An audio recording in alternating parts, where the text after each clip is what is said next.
하나님 아버지, 이 대강절 절기에 새 노래로 주님을 찬양하는 찬양대 고백에 우리도 함께 동참합니다. 영광 받아주시고 또한 이 시간에 말씀 들려주셔서 그 말씀을 깨달음으로 이 험한 세상을 말씀 안에 승리해가는 우리 모든 성도들 되게 하여 주시옵소서.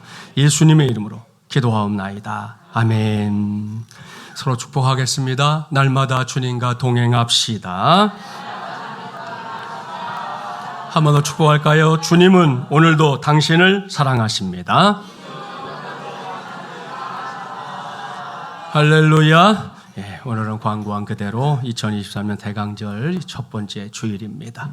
이 시기가 되면 제가 늘 당부하는데요. 대강절은 결코 대강 지내도 된다. 그런 때가 아닙니다. 대강절은 이 땅에 역사적으로 일어났었던 결국 꿈이나 환상이 아닌 실제로 일어났었던 첫 번 성탄절, 그러니까 아기 예수님의 탄생 사건, 그 사건의 의미를 깊이 묵상하는 절기입니다. 제가 복음을 전할 때마다 늘 강조하는 게 있는데요. 예수님이 우리와 똑같은 몸을 입고 이 세상에 오신 이유, 다른 게 아닙니다. 억만 죄악을 저질러버린 인류의 죄를 용서해 주고자 하시는 하나님의 구원 계획 때문인데요. 그 계획을 완성하려면 반드시 정말 그야말로 꼭 필요했던 게 있었는데요. 그게 뭐냐? 죄 없는 인간, 바로 이겁니다. 생각해 보세요. 이미 죄가 있는 인간이 누군가를 대신해서 죄의 짐을 대신 진다? 그건 일단 말이 안 됩니다. 그렇죠? 옳습니다. 누군가의 죄를 대신 짊어지려고 하면 반드시 죄 없는 인간이 필요한데요. 세상 어디에도 죄 없는 인간이 없었습니다. 그때도 지금도 앞으로도 마찬가지죠. 그래서 부득이한 선택으로 성자 예수님이 직접 우리와 똑같은 몸으로 세상에 오신 겁니다. 죄 없는 인간이 되기 위해서. 그것이 2000년 전 첫 번 성탄절이었고요. 그 의미를 깊이 묵상하면서 성탄절이 되기까지 이제 4주에 걸쳐서 지내는 교회의 절기, 그것이 대강절입니다. 그뿐이 아닙니다. 죄 없는 인간으로 이 땅에 오신 예수님, 30세 무렵부터 공생애를 살다가 마침내 죄 없는 인간으로 인류의 죄를 다 짊어지시고 십자가에 내달려 돌아가셨습니다. 그러나 그것이 끝은 아니었습니다. 사흘 만에 사탄과 죄와 무덤, 권세의 3종 세트 한 방에 물리치시고 부활하셨습니다. 할렐루야. 이렇게 놀랍게 부활하신 우리 예수님, 40일 정도를 더 이 땅에 거하시다가 약속을 하고 떠나시는데요. 그 약속이 뭡니까? 다시 오마 하는 약속, 재림의 약속입니다. 그 약속대로 예수님께서 재림하실 때가 우리가 살고 있는 역사 속에 반드시 찾아올 건데요. 그날을 고대하는 믿음으로 살아가는 절기, 그것도 대강절입니다. 이렇게 중차대한 의미가 담겨있는 대강절, 이 절기는 교회력으로 보면 새해 시작입니다. 따라서 우리는 양력이나 음력으로 새해를 시작하기 전에 오늘부터 2024년 새해를 시작하는 셈이에요. 특별히 오늘 이 대강절 초의 의미도 말씀드렸었죠. 자, 죄를 상징하는 짙은 색으로부터 마지막 성탄절의 하얀색의 초가 켜질 때까지 예수님의 오심과 이 대강절 절기의 의미를 묘사하고 있는 것입니다. 기억하시고 저와 여러분 모두가 특별히 지금부터 더 제대로 된 새해 맞이를 할 수 있는, 그래서 2024년에는 올해보다 더 귀한 열매 맺고 거두는 우리 모두가 되기를 주님의 이름으로 간절히 축원합니다. 이렇게 뜻깊은 오늘도 저는 날마다 주님과 함께라는 주제의 말씀을 이어가려고 합니다. 왠지 아시죠? 대강절이 어느 때보다 예수님을 많이 생각하고 또 예수님의 행적을 자꾸 따라다녀야 할 절기인데요. 우리 교회는 그걸 지난 6월 첫째 주부터 지금까지 계속해서 감당하는 중이기 때문입니다. 오늘은 21번째 시간입니다. 오늘은 고난도의 테스트라는 제목으로 하나님의 말씀을 전하도록 하겠습니다. 요즘 우리는 성공지상주의의 시대를 살아가고 있습니다. 물론 소위 성공을 이룬 사람들 가운데 정말 우리가 존경하고 마음을 다해서 그들의 삶을 흠모하고 싶은 사람들도 있습니다. 세계적인 발레리나로 알려진 강수진 씨가 대표적인 경우가 아닌가 생각합니다. 아마 여러분도 언젠가 방송을 통해서 그녀의 발 직접 본 적이 있을 겁니다. 보세요. 이게 어디 사람의 발입니까? 그것도 남자도 아니고 여인의 발이라고 하니 상상하는 것도 어렵습니다. 한마디로 말하면 흉측한 발이죠. 그런데 강수진 씨의 발이 저렇게 된 이유를 듣고 나서 저는 그녀의 발이야말로 이 세상에 존재하는 어떤 발 중에서도 가장 아름다운 발 중에 하나다. 그렇게 생각하게 됐습니다. 하루에 무려 10시간 이상씩 연습을 했다. 그럽니다. 그러다 보니 발레 신발, 토슈즈라고 하잖아요. 이 토슈즈 150여 켤레를 달아서 떨어뜨린 연습벌레의 발이 바로 저 발입니다. 지금도 연습과 공연 때면 그녀의 발가락은 늘 갈라지고 물집 잡히고 곱는다고 합니다. 그렇게 흘러내린 수분을 보충하기 위해서 2리터짜리 생수병을 직접 들고 다닌다고 하니 정말이지 대단한 사람, 대단한 여인입니다. 그리고 이런 사람은 우리가 진정으로 본받아야 하겠지요. 이런 사람들이 이룬 성공에는 우리가 귀 기울일 대목이 분명히 있다, 이런 말씀입니다. 그런데 세상에는 그렇게 성공한 사람들, 소위 말해서 이름을 날리는 유명인들만 사는 건 아니죠. 이 세상에는 지극히 평범한 사람들, 일평생을 살아도 다른 사람들에게 주목 한 번 제대로 받지 못하고 사는 사람들도 있습니다. 많습니다. 그리고 여기서 꼭 한 가지 우리는 기억해둬야 합니다. 그것은 설사 사람들에게 주목 한 번 받지 못한 채 사는 사람이라 할지라도 그들을 향한 하나님의 사랑과 관심은 다른 그 누구와 비교해 봐도 결코 조금도 떨어지거나 조금도 부족하지 않다. 이걸 우리가 기억해야 할 줄 믿습니다. 오늘 목사가 설교를 시작하면서 왜 이런 이야기를 하는가? 그것은 바로 그런 관점에서 제가 오늘 여러분에게 무명의 여인 한 사람을 소개하려고 하기 때문입니다. 이 여인은 예수님을 믿는 사람들이, 그러니까 우리조차도 성경을 읽으면서 별로 주목하지 않았던 여인입니다. 그런데 이 여인의 믿음은 생각하면 생각할수록 너무나 귀하기 때문에 대강절 첫 번째 주일인 오늘 이 시간에 그녀를 여러분과 함께 만나보려고 합니다. 조금 전에 성경 봉독했는데요. 여기서 우리는 여전히 공생의 삶을 매우 분주하게 살고 있는 예수님 만나게 됩니다. 본문 21절 함께 봉독해 볼까요? 21절입니다. 예수께서 거기서 나가사 도로와 시돈 지방으로 들어가시니, 무슨 말씀입니까? 예수님께서 잠시 이제 유대 땅을 떠나셨다는, 북쪽에 있는 이 도로와 시돈 지방으로 갔다는 건데요. 그 이유를 자세히 알 수는 없지만 아마도 주님에게 쉼이 필요했던 것 같아요. 2023년 현재 마지막 예랑교회를 목회하고 있는 제게 우리 성도들이 제일 많이 하는 말 중에 하나가, 목사님 좀 쉬어가면서 목회하세요, 그런 말입니다. 최근에 우리가 예량제도 했죠, 또 체육대회도 했죠. 연휴로 치르다 보니까 지난 주간에 만났던 성도들이 제일 많이 그 말을 하더라고요. 얼마나 고마운 일입니까? 저도 때로는 성도들이 말하는 것처럼 쉬고 싶은데 그럴 때가 있기도 해요. 그러나 그게 마음처럼 되지는 않습니다. 우선은 눈앞에 해야 할 일들이 보이면 이게 체질상 가만히 있질 못해요. 어떻게 하고 봐야 돼 일단. 그러니까 잘 안 되는데, 제가 1988년도부터 사역을 시작해서 지금까지 교회를 섬기는 와중에 딱 2달 정도의 공백이 있었던 적이 있었습니다. 먼저 사역하던 교회 사임하고 다음 교회로 갈 때까지 시간이 그때 딱 2달이 있었는데요. 처음 며칠은 진짜로 신이 나더라고요. 그 쉬는 맛이요, 삼삼하더라고요. 아주 삼삼했어요. 그런데 그 삼삼함이 일주일이 지나니까요, 일단 온몸이 근질근질 거리기 시작했습니다. 급기야 2번째 주간에는 그만 알아눕고 말았습니다. 지금 생각해도 참 바보 같다 생각해요. 간만에 주어진 쉼을 좀 누리면 될 것인데 그것조차 누리지 못하고 알아누워서 끙끙거렸으니 말입니다. 아무튼 사람은 로봇이 아니죠. 저도 그렇고 여러분도 그렇고 우리가 로봇이 아니니까 반드시 쉼이 필요한 존재라는 거 생각하시고 또 서로 배려해 주시면 좋겠다 생각해요. 이건 우리만의 문제가 아닙니다. 예수님에게도 그런 시간이 필요했던 것으로 보입니다. 공생애를 시작하고 나서 정말이지만 쉴 새 없이 달려오지 않았습니까? 게다가 지금의 형편은 이 유대 땅에서는 어디에도 쉴 만한 곳이 없었습니다. 왜? 가는 곳마다 예수님을 만나기 위해 사람들이 마구마구 몰려들었기 때문입니다. 그래서 예수님은 아예 국경을 벗어나서 이방의 땅인 두로와 시돈 땅으로 가셨던 겁니다. 그러면 좀 낫겠다 생각했던 건데요. 웬걸요? 당시의 상황은 그러지 못했습니다. 왜? 그곳에까지 예수님에 관한 소문이 자자하게 퍼져 있었기 때문입니다. 그렇습니다. 예수님은 사람들의 이목을 피하려고 했던 건데요. 도무지 그렇게 할 수 없었습니다. 두로와 시돈에서도 사람들은 곧 예수님을 찾아냈고요. 그들은 예수님의 은혜를 기대하며 여기저기서 모여들었습니다. 바로 그때 이제 오늘의 주인공이 등장하는 거예요. 본문 22절 함께 봉독해 볼까요? 가나안 여자 하나가 그 지경에서 나와서 소리질러 이르되 주 다윗의 자손이여 나를 불쌍히 여기소서 내 딸이 흉악하게 귀신 들렸나이다 하되. 사랑하는 마지막 연합 가족 여러분 보십시오. 이 여인은 그야말로 무명의 여인입니다. 그저 이 여인에 대해서 우리가 알 수 있는 것이라고는 유대인이 아닌 가나안 여인이라는 것, 그것뿐입니다. 그리고 그녀가 예수님을 찾아온 목적은 한 가지, 귀신 들린 어린 딸을 고쳐주시기를 소원했기 때문이었습니다.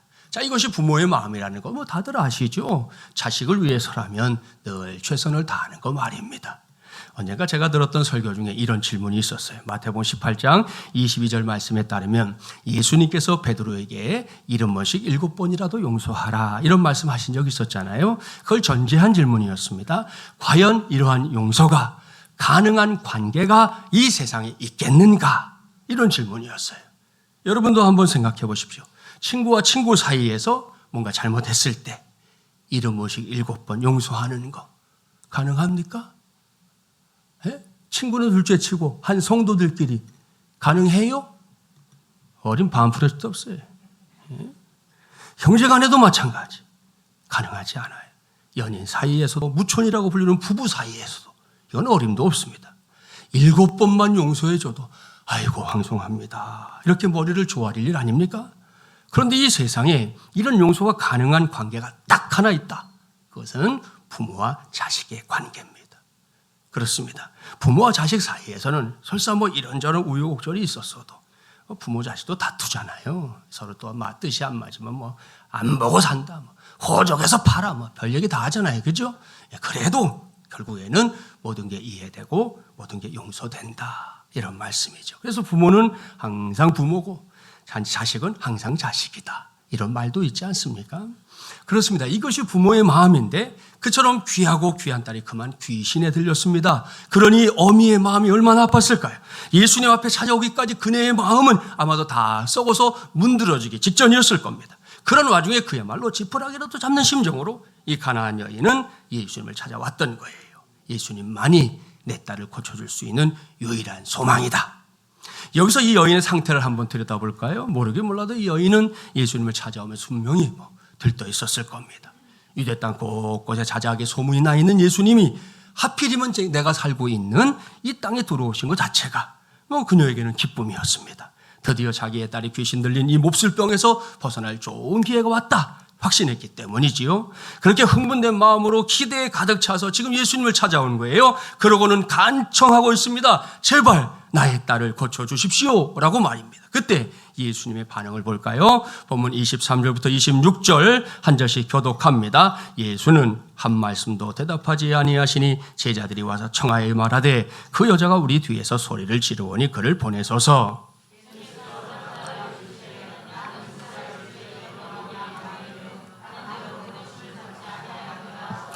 여자가 와서 예수께 절하며 이르되 주여 저를 도우소서.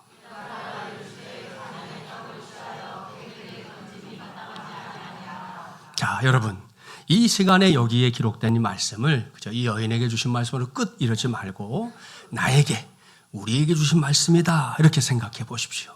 그러면 이 말씀이 이 여인에게 어떤 말씀이었을지 이해하는 게 조금 더 어렵지 않습니다. 누가 봐도 이 말씀은 여인의 자존심을 인정사정 없이 짓밟아 버리는 말씀입니다. 왜? 이 말씀은 누가 들어도 이 여인을 사람이 아닌 멍멍 짖는 개로 취급하는 말씀이기 때문입니다. 그래서 처음으로 이 말씀을 읽어본 사람들은 예수님에 대해 오해하기도 합니다. 여러분 중에도 이 말씀을 처음 읽었을 때 적어도 고개를 갸웃도 뭐지? 이런 경험이 있는 성도들이 있을 수 있어요. 제가 늘 말씀드리지만 사람은 사람다울 때 가장 아름답습니다. 왜? 하나님의 형상과 모양대로 창조된 존재가 사람이기 때문입니다. 우리 모두는 이미 그러한 사실을 알고 있고 믿는 사람들입니다. 그런데 간혹 그렇게 귀한 사람을 동물에 비교하는 경우들이 있습니다. 특별히 상대방을 하찮게 여길 때, 우습게 여길 때, 깔보고 무시할 때 그런 표현을 막 쓰는 거잖아요. 우리나라의 경우에는 사람에게 하는 욕들이 그야말로 부지기수입니다. 애들이 하는 거라고 듣고 있으면 얘가 무슨 욕을 하는지도 모르겠어요. 절반이 욕이니까 뭐 뭔 말인지도 몰라요. 근데 아무튼 그 중에 하나가 죄송합니다. 개새끼. 욕이죠. 그죠? 예. 정말 이 사람이 이런 말을 들으면 뚜껑이 열릴 욕 중에 하나입니다. 그런가 하면 사람들이 사용하는 유머에도 개가 종종 등장합니다. 사실 이건 이렇게 유쾌하지 않은 유머인데요. 지금 나누고 있는 말씀을 조금 더 설명하기 위해서 잠깐 얘기하고 가겠습니다. 이 유머를 여러분 들으면서 꼭 여러분 기억해야 될 거. 우리가 사람이라면 괜히 멍멍 짖는 개하고 달리기 시합을 하지 말라. 이겁니다. 예? 왠지 압니까? 개랑 사람이랑 막 달리기 시합을 해서 사람이 이기면 어떻게 되는 거예요? 개보다 더한 놈. 개를 이겨버렸어요. 개보다 더한 놈이지. 좋아요. 지면 어떻게 되는 거예요? 개보다 못한 놈. 세 번째가 제일 심각해. 비기면 개 같은 놈. 황 집사님 왜 이렇게 잘 알아? 바로 대답하는데 예? 개 같은 놈. 이렇게 되는 거예요. 여러분, 이건 분명히 누군가가 나름대로 사람들을 웃겨보겠다고 만든 이야기예요. 하지만 이게 다른 사람이 아닌 나를 겨냥하는 이야기가 될 때 가정해 보세요. 어떻게 될까요? 괜찮으세요? 예? 그런 말 들었는데 막 기분 좋아요? 해피해요? 절대 그렇지 않아요. 결코 그저 웃고 넘어갈 일이 아닙니다. 이 말을 한 사람을 향해 당장에 너 죽고 나 죽자 하고 달려들어 버릴 일이죠. 그런데 이렇게 사람을 개에 비교하는 거 우리나라에만 있는 게 아닙니다. 예수님이 살았던 팔레스타인, 지금 전쟁이 일어나고 있는 그 팔레스타인에서도 아주 기분 나쁜 말로 사용되고 있었다는 거 알 수 있습니다. 그런데 다른 사람도 아니고 예수님이 그런 표현을 사용하고 있습니다. 그것도 자기 딸을 고쳐주기를 바라고 예수님을 찾아온 가나안 여인에게 아니 하고 많은 표현인데 왜 그 표현을 사용하고 있냐는 거예요. 이게 뭔가 잘못된 거 아닐까? 이게 성경에 들어올 이야기가 아닌데 들어왔나? 자연스럽게 이런 질문을 하게 됩니다. 저는 개인적으로 예수님의 개인기가 있는데 그 개인기가 뭐냐? 사람에게 집중하는 것이다. 이렇게 믿는 목사입니다. 이에 대해서는 이미 여러분에게 수차례 말씀을 드렸어요. 그렇습니다. 예수님의 관심사는 사람입니다. 그들을 살리는 것, 그들을 구원하는 거죠. 이것이 주님의 관심사였기 때문에 사람들도 그러한 주님을 자꾸만 따라다니게 된 거예요. 그런데 그러한 예수님께서 이상하게도 지금 한 여인의 자존심을 사정없이 짓밟고 있단 말입니다. 물론 이러한 예수님의 발언은 당시에 유대인들이 갖고 있었던 생각을 반영한 겁니다. 유대인들에 의하면 자신들을 제외한 모든 이방인들은 지옥의 땔감으로 쓰기 위해 하나님의 창조하신 피조물이다 생각했어요.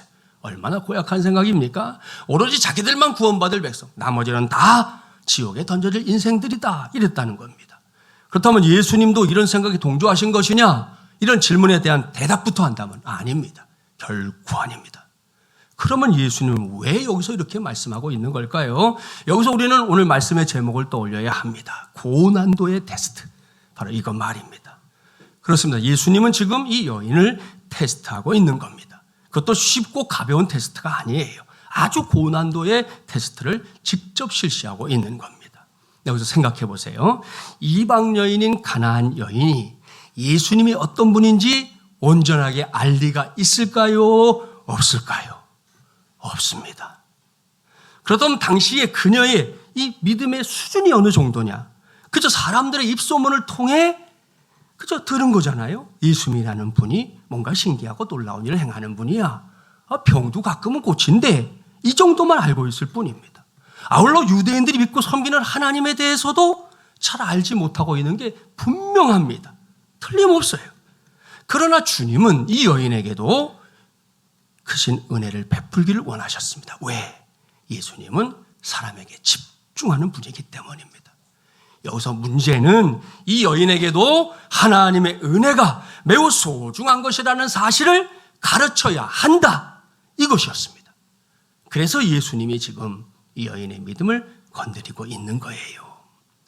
본문을 더 잘 이해하기 위해서 이 여인을 여러분 머릿속에 넣어두시고 누가복음 11장으로 갑니다. 신약 111쪽이에요. 한번 찾아보세요. 중요한 비유의 말씀이니까 찾아서 우리 한 절씩 교독하려고 합니다. 자막 나오기 전에 찾아보세요. 신약 111쪽 이웃 동네에 있죠. 자, 누가복음 11장 5절부터 8절을 이제 한 절씩 교독할 건데 이 여인과 예수님을 떠올리면서 이 말씀을 교독하면 좋겠습니다. 제가 5절을 읽을게요. 또 이르시되 너희 중에 누가 벗이 있는데 밤중에 그에게 가서 말하기를 벗이여 떡 세 덩이를 내게 구워달라.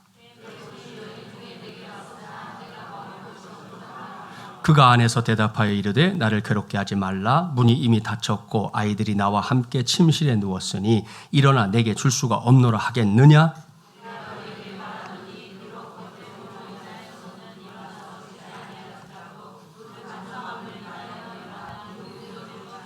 아멘, 할렐루야. 사랑하는 마주물리랑 가족 여러분, 이 말씀은 강청기도의 중요성을 가르쳐 주시는 예수님의 말씀입니다. 유대인들의 주택 구조를 알고 이 말씀을 보면 더 잘 이해가 됩니다. 우리식으로 말하면 유대인들의 주택은 원룸식 구조입니다. 따라서 저녁에 일정한 시간이 지나고 나면 모든 가족들이 이제 볼일, 화장실도 다 다녀오고요. 원룸에 나란히 눕습니다. 식구들 모두가 다음날 아침까지 그러고 자는 거예요. 따라서 늦은 저녁에는 이웃집을 방문하지 않는 게 당시로서는 예의이고 상식이고 원칙이었습니다. 자, 그런데 방금 봉독했던 말씀을 보세요. 한 사람이 늦은 밤에 자기를 찾아온 아주 좋은 친구, 오래된 친구를 위해서 이웃집의 문을 두드렸다는 거예요. 왜? 자기 집에는 마땅히 대접할 만한 게 없었기 때문입니다. 자, 바로 그때 그 집주인의 반응, 예상했던 대로죠. 자기의 이웃이 먹을 것을 구하고 있지만 이미 온 식구들이 다 잠든 상태이기 때문에 줄 수 없다는 겁니다. 그러나 오랜만에 찾아온 친구를 위해서 지금 음식을 구하고 있는 이 사람도 역시 양보할 수 없었습니다. 그는 지금 자신의 행동이나 이 모든 게 예의에 어긋난다는 걸 알고 있어요. 모르지 않아요. 하지만 이 사람은 그래도 구해야만 했습니다. 오랜만에 찾아온 자기의 친구를 위해 누구나 알고 있고 지키고 있었던 상식을 스스로 깰 수밖에 없었다는 말입니다. 결국 끈질게 요청 끝에 이웃집 주인도 문을 열어주었습니다. 그리고 그가 원하는 먹을거리를 내어주었어요. 여러분, 이것이 바로 강청기도에 관한 예수님의 가르침입니다. 여기서 가르침의 핵심, 그게 뭡니까? 하나님 앞에 나와 뭔가를 구하는 사람이라면 적어도 이 정도의 열정이, 적어도 이 정도의 갈망이 있어야 한다. 바로 이겁니다. 그래야만 하나님도 응답해 주신다. 여러분, 이건 응답해 주는 게 싫어서가 아닙니다. 하나님에게 응답할 능력이 없는 건 더더욱 아닙니다. 이건 100% 하나님이 허락하신 응답이 나에게, 우리에게, 우리 교회에게 얼마나 큰 복인지 그걸 확실하게 알게 하기 위한 하나님의 조치인 것입니다. 믿습니까? 할렐루야. 이를 명심하고 오늘 이후 하나님 앞에서 기도할 때마다, 여러분 기도하잖아요. 기도할 때마다 하나님의 응답이 내게, 우리에게, 우리 교회에 얼마나 큰 복인지 그걸 제대로 믿고 깨닫고 발견하고 누리는 데까지 꼭 나아가는 우리 성도들이 되기를 주님의 이름으로 축복합니다. 강준민 목사님은 자신의 저서인 강청기도의 능력에서 강청기도는 기도의 기본이요 뿌리 깊은 영성의 기본이다, 이렇게 정의하고 있습니다. 성경에 나오는 인물들, 특별히 하나님께 귀하게 쓰임받았던 인물들을 보십시오. 그들에게는 한결같은 열정, 무서운 집념, 지칠 줄 모르는 끈기, 나아가서 그 어느 것과도 바꾸지 않는 갈망이 있었습니다. 그 모든 걸 모아서 그들은 하나님께 나아갔어요. 그리고 하나님 앞에서 강청기도를 했습니다.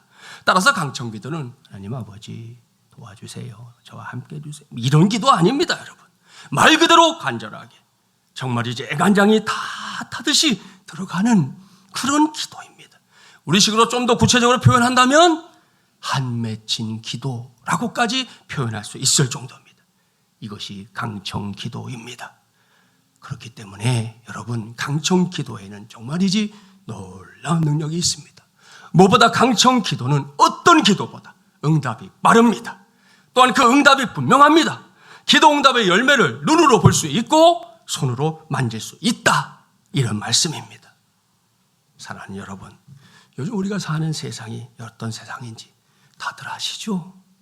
그야말로 기도함이 없이는 살 수 없는 세상이 되어버렸는데요. 그런 상황에서 저와 여러분이 하나님을 향해 올려드리는 기도, 어떤 기도여야 하겠습니까? 이 시간에 단언해서 말씀드립니다. 결코 보통 기도로는 안 됩니다. 흉내내는 기도로는 안 됩니다. 제가 종종 말씀드렸는데 우리 교회만이 아니라 전국에 있는 교회가 성도들에게 힘주어 가르치고 강조하는 게 두 가지가 있어요. 그게 뭐냐?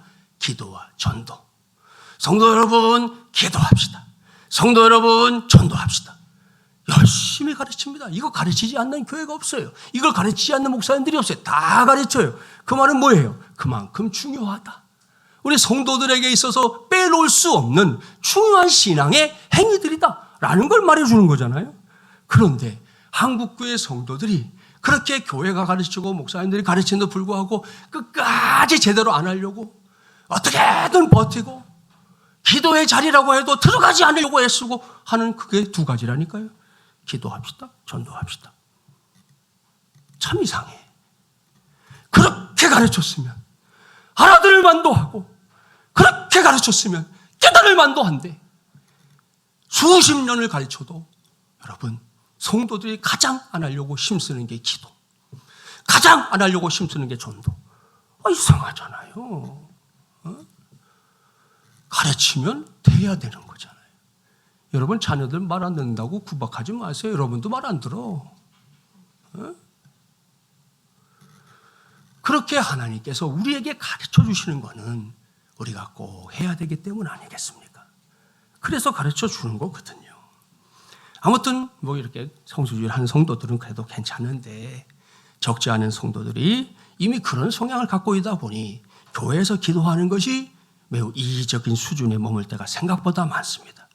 한 자매가 열심히 작정 기도하고 있었어요. 그 자매는 이런 기도했습니다. 하나님, 저는 신랑이 필요합니다. 결혼해야 합니다. 좋은 남자를 보내주시옵소서.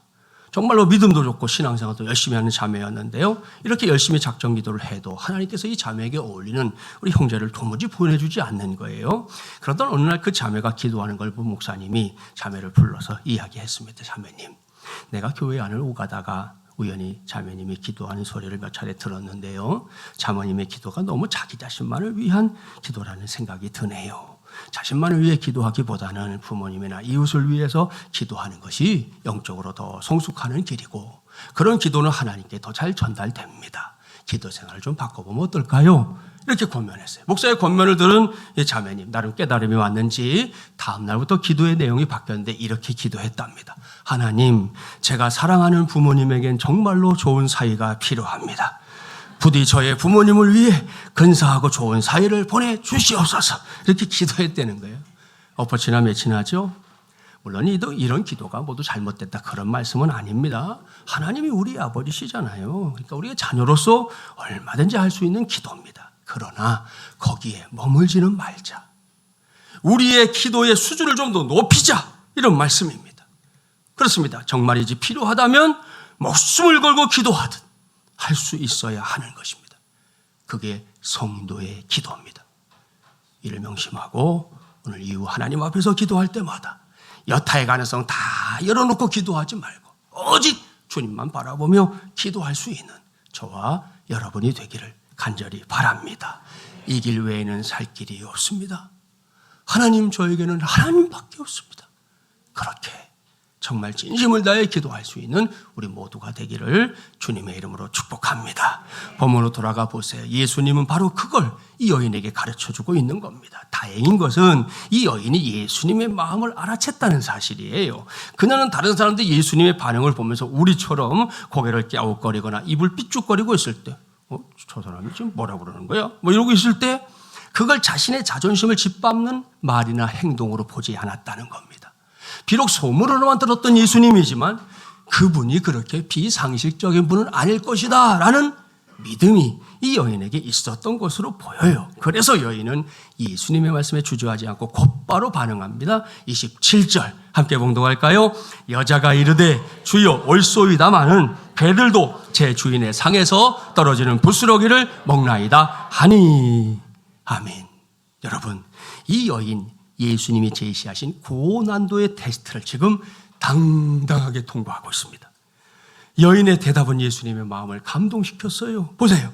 비록 부스러기의 은혜일지라도 여기 떨어지고 저기 떨어지는 그거 아무것도 아닌 거, 사람들이 그저 막 쓸어서 버릴 걸 그 버려지는 그거일지라도 내가 받을 수만 있다면 그것만으로도 감사하겠습니다. 이렇게 고백하고 있어요.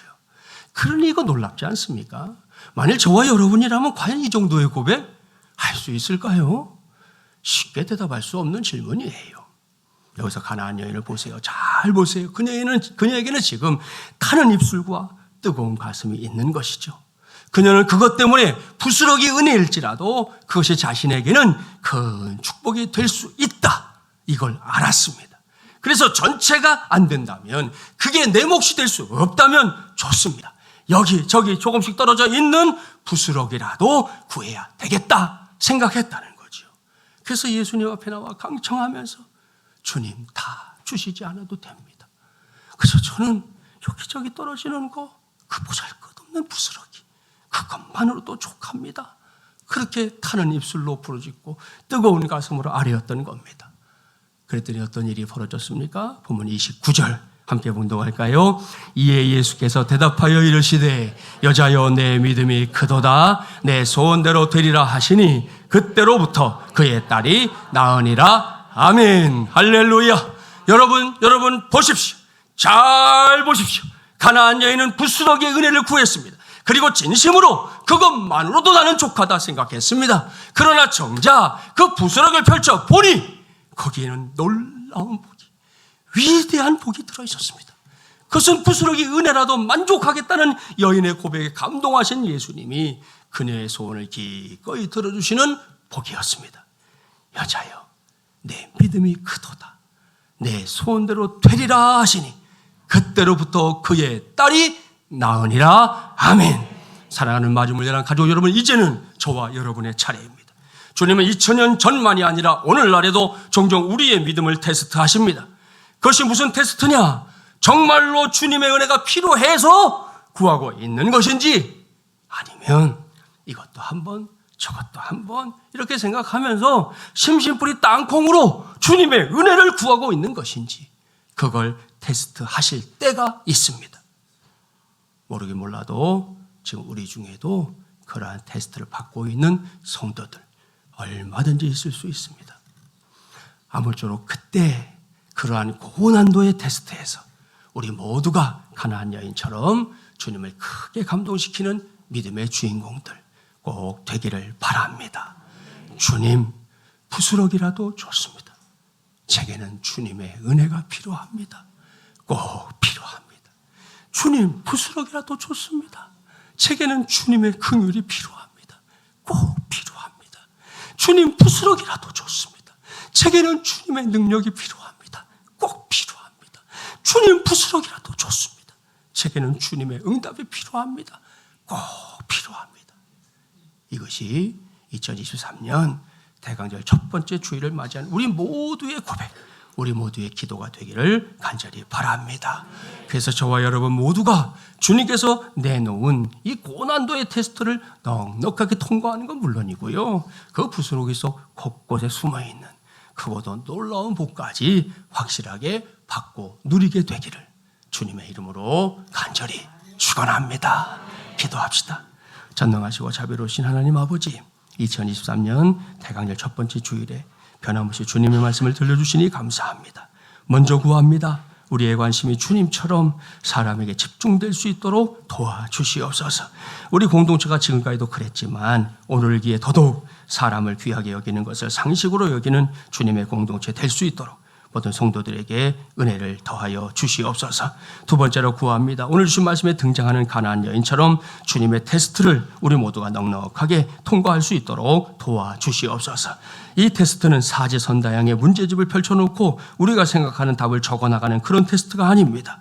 하나님의 은혜에, 하나님의 응답에, 하나님의 도우심에 대해 얼마만큼의 갈망이, 얼마만큼의 열정이, 얼마만큼의 소원이 있는지를 점검하는 테스트인 줄 믿습니다.